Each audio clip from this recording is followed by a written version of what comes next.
A great technique to help us ask good questions when we're working with people versus just tell them always what to do is to simply remember the word grow. So what we would do is if we just write that word here, G-R-O-W,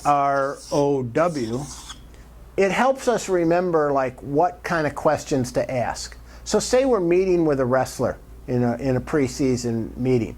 I think of the word grow, and I begin by asking goal questions.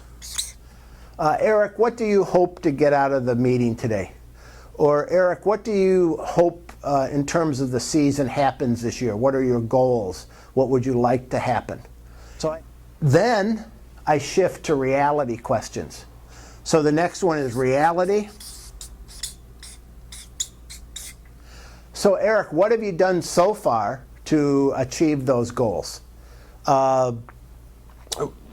Realistically, where are you right now in terms of the program, in terms of the lineup, in terms of learning certain skills? So I ask him a whole series of questions about where he is now, what is his current status, how strong is he at this point, what are his big weapons as a wrestler, what are his weaknesses. Then we move to options.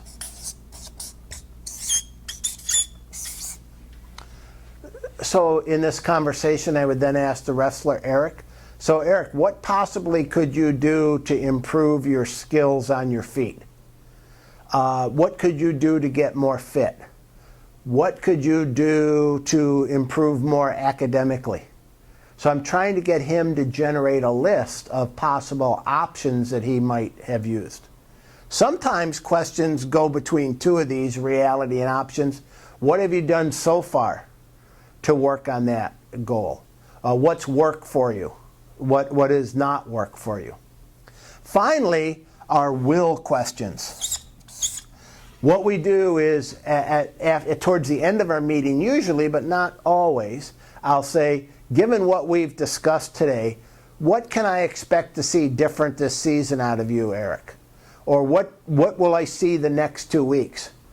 What kind of things can I expect to see you work on? We're really trying to get that individual to make a commitment. So the key then is to remember the word grow.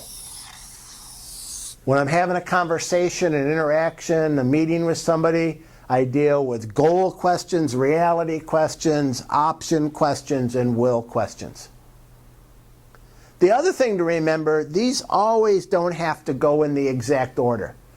Usually I start with a goal, but I might jump to options, then will, then back to reality.